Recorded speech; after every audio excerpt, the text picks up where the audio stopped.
경호 복장과 장비에 대해서 살펴보겠습니다. 먼저 경호 복장은 보호색의 원리에 입각해서 착용이 되어야 되겠습니다.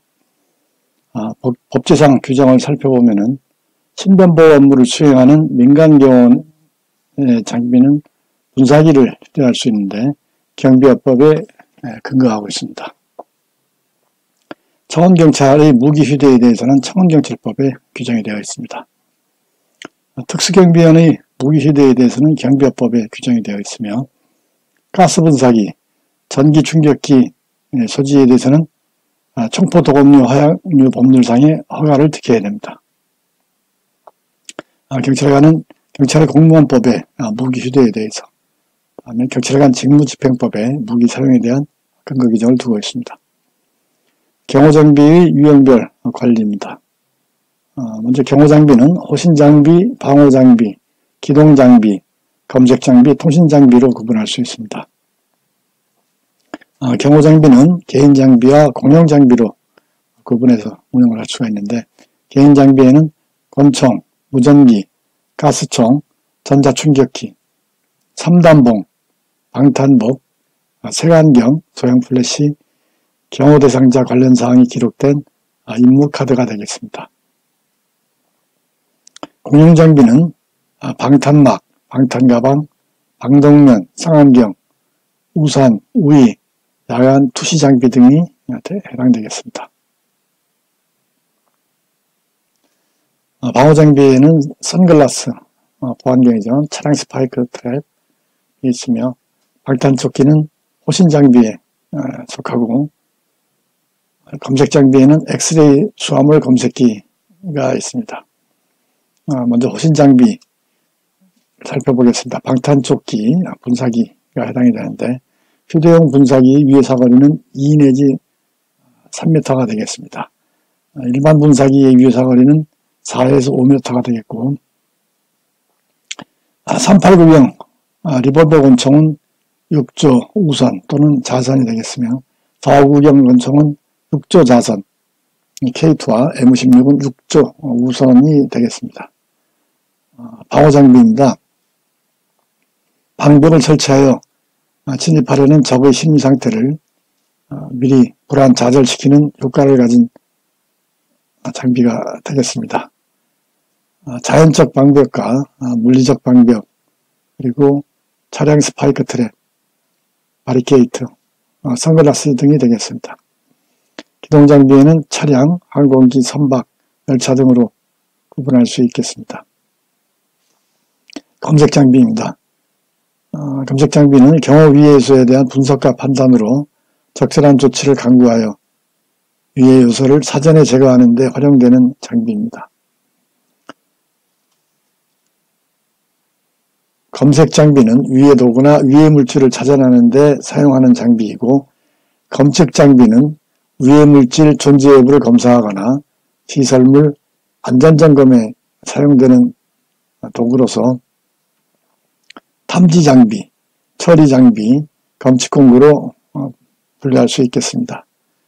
문형탐지기는 1인당 검색 소요 시간이 3초 정도 소요됩니다. 검색장비와 검측장비의 의의를 섞어서 출제를 하면서 오답 여부를 묻는 문제들이 좀 많은 편입니다. 의의와 구분에 대해서 잘 숙지해 주시기 바랍니다. 검측장비를 분류를 해보면은 탐지장비로서 엑스레이, 청진기, 바이버스코프, 금속단지기, 서치탭이 있으면, 처리장비에는 엑스레이 촬영기, 발화장치 제거 시에 사용이 됩니다.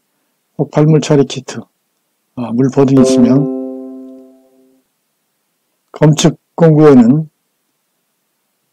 탐침 손전 등 거울, 다용도 칼이 있습니다.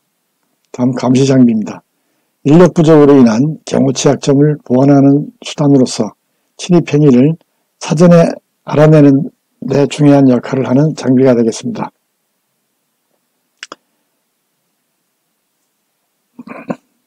감시장비에는 포대경, 65, 영상 감시 장비 TOD, 다기능성 안경, 드론이 있습니다. 기계용부 장치로 CCTV와 로봇 경비원 감지기가 있습니다. 다음은 통신 장비입니다. 먼저 무선 통신의 우선순위로 비상통신, 긴급통신, 일반통신으로 구분할 수 있는데, 비상통신은 국가 비상사태, 천재지변 등의 긴급사태, 국가원수, 유인경호 및 작전통신에 활용이 되며, 긴급통신은 다중범죄 진압, 중요범죄 수배, 대형사고 재해 및 재난안전 통신 중에 긴급사항에 대해서 활용이 됩니다. 경호통신보안관리입니다. 행사 중인 국가원수의 동정, 행사 동향은 보안 시스템에 의해서도 송수신이 금지되고 있으며, 보안 시스템을 사용하여 송수신할 수 있는 경우에는 행사 준비 단계의 준비사항과 관련 기관 간 행사 관련 협조사항, 대통령 행차 및 환차와 관련한 일체의 사항, 행사 종료 후 지휘보고사항이 되겠습니다. 경호통신의 3대 요소에는 정확성, 신뢰성, 안전성을 갖춰야 되겠습니다. 경찰장비 관리기축입니다. 검색, 관찰장비는 위해성 요소 및 범죄 행위 등을 검색, 검측, 관찰하는 장비입니다. 영하 10도C 이하인 경우에 문형금속 탐지기에 대한 보온 방안을 강구해야 하며, 전자충격기는 14세 미만의 자와 임산부에 대해서는 사용해서는 안 되겠습니다. 항공안전법 시행령에 규정되어 있는 승객 및 휴대물품의 보안검색 방법 등에서 살펴보겠습니다. 승객은 문형금속 탐지기, 원형검색 장비, 휴대물품에 대해서는 X선 장비를 사용하여 보안검색 하며, 폭발물 위에 물품이 있다고 의심되는 경우에는 폭발물 탐지 장비 등을 추가하여 보안검색하여야 하겠습니다. 승객의 동의를 얻어 직접적인 신체 검색과 개본 검색을 하여야 합니다. 제5호에 해당하는 경우에는 폭발물 흔적 탐지 장비 등 필요한 검색 장비를 추가하여 보안 검색을 하여야 되겠습니다. 검색 장비 등이 정상적으로 작동하지 아니하는 경우, 검색 장비 등의 경보음이 울리는 경우, 무기류, 위해물품을 휴대하거나 숨기고 있다고 의심되는 경우, X선 검색 장비에 의한 검색 결과 그 내용물을 판독할 수 없는 경우, X선 검색 장비로 보안 검색을 할 수 없는 크기의 단일 휴대물품이 있는 경우가 되겠습니다. 다음은 드론에 대해서 살펴보겠습니다. 드론은 무인 비행장치 중 무인 동력 비행장치로 자체 중량이 150kg 이하인 무인 비행기, 무인 헬리콥터, 무인 멀티콥터를 말하는 것이 되겠습니다. 최대 이륙 중량 250g을 초과하는 경우에는 영리, 비영리인 경우에도 자격증명을 취해야 하겠습니다. 먼저 드론의 분류입니다. 고정익형 드론은 활주로가 필요하며 비행기와 유사하고 기상의 영향을 덜 받고 적재 무기에 제한이 적다는 장점이 있으며 군사 정찰용으로 많이 쓰이고 있습니다. 회전익형은 수직 이착륙이 가능하며 좁은 공간에서 세밀한 비행이 가능하나 항속 시간과 거리에 제한이 있습니다. 항공 촬영과 소방 방재용, 재난 구조 드론으로 많이 활용이 되고 있습니다. 혼합형입니다. 틸트로티는 고속 순항과 수직 이착륙이 가능하지만 조종 운영이 어렵고 제작비가 고가가 되겠습니다. 프로펠러 수에 따라서 드론을 분류하면 듀얼은 2개, 트라이는 3개, 쿼드는 4개, 펜타는 5개, 헥사는 6개, 옥타는 8개, 데카는 10개, 도데카는 12개가 되겠습니다. 안티 드론 시스템에 대해서 살펴보겠습니다. 공항시설법에 규정이 되어 있는데 국가, 지방자치단체, 공항운영자, 비행장 시설을 관리 운영하는 자는 비행 승인을 받지 아니한 초경량 비행정치가 공항 또는 비행장에 접근 침입하는 경우 퇴치, 추락, 포획 등 항공안전에 필요한 조치를 할 수 있음으로써 불법적인 드론 사용에 의한 위협으로부터 국가와 국민을 보호하는 것이 되겠습니다. 퇴치, 추락, 포획 등 항공안전에 필요한 조치가 되겠습니다. 드론을 무력화하는 기술에는 전파 교란 방식, 드론 파괴 방식, 드론 포획 방식, 지오펜 방식, 회피 방식이 있습니다.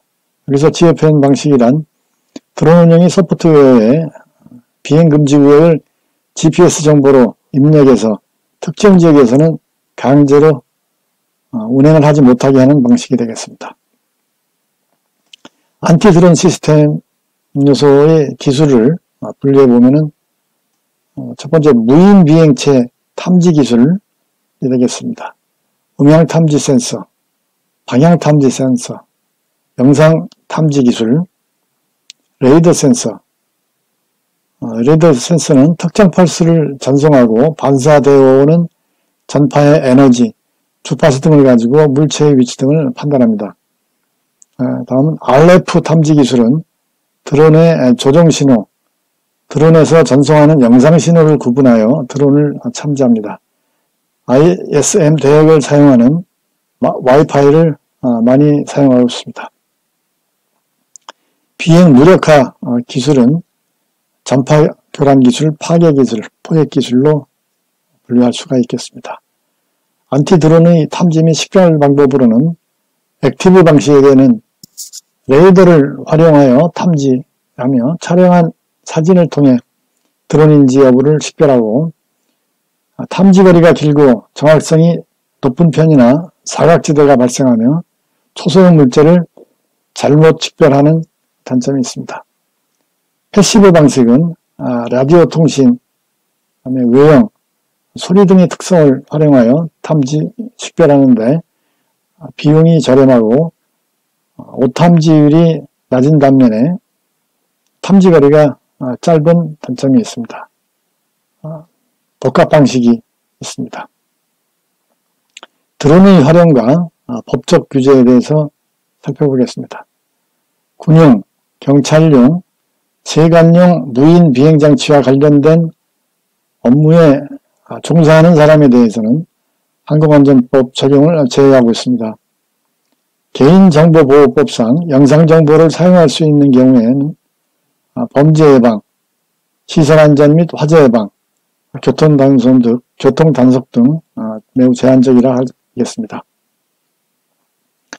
최대 이륙 중량이 25kg 이하의 초경량 비행장치는 비행 제한 공역을 제외한 공역의 고도 150m 이하에서는 비행 승인 없이 비행이 가능합니다.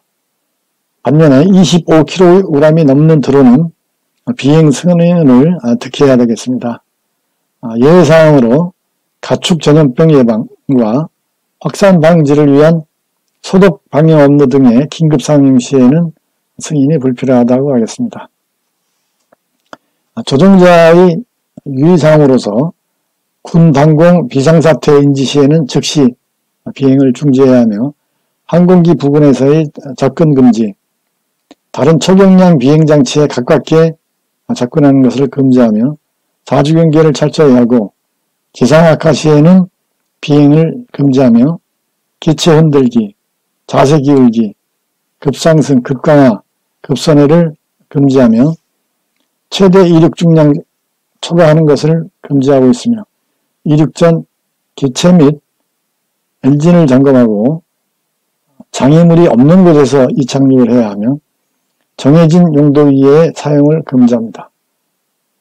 고압 송전선 부근에서 또한 비행을 금지하고 있습니다. 조종자의 준수사항 위반 시에 부과되는 과태료 및 벌칙을 살펴보겠습니다. 과태료는 1차 100만원, 2차 150만원, 3차 200만원을 부과하며 벌칙사항으로는 음주비행, 비행 중 음주하거나 음주 측정 불응 시에는 징역 3년 이하의 징역 또는 벌금 3천만원 이하의 형에 처해지며 안전성 인증을 받지 아니한 비행장치를 사용하여 조종자 증명을 받지 아니하고 조종한 자에 대해서는 1년 이하의 징역 또는 1천만원 이하의 벌금형에 처하며 비행장치의 신고, 변경 신고를 위반한 경우에는 6개월 이하의 징역 또는 500만원 이하의 벌금형에 해당이 되겠습니다. 국토부 장관의 허가를 받지 아니하고 무인 자유기구를 비행하는 경우에는 500만원 이하의 벌금형, 국토부 장관의 승인을 받지 아니하고 초경량 비행장치, 비행 제한 공역을 비행하는 경우에는 200만원 이하의 벌금형에 해당이 되겠습니다. 비행금지구역과 관제권 비행금지 사항입니다. 비행금지구역은 청와대 인근 중심으로부터 3.8km 구간이 되겠으며 서울 강북 청와대 인근 중심으로부터 8km, 휴전소 인근 원전 중심으로부터 18.6km가 되겠습니다. 관제권은 비행장과 공항 참조점으로부터 9.3km 이내가 되겠습니다.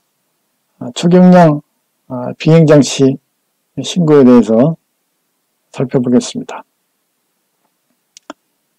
신규 신고에는 초경량 비행장치 신고서, 소유 사용권리 증명서류, 재원 및 성능표와 사진을 제출하며 신고 시기는 30일 이내가 되겠습니다. 안전성 인증 대상은 인증을 받기 전에 신고해야 되겠고 변경 및 이전 신고는 변경 이전 신고서를 제출하며 30일 이내에 신고해야 되겠습니다. 말소 신고는 말소 신고서를 제출하며 15일 이내에 신고해야 되겠습니다.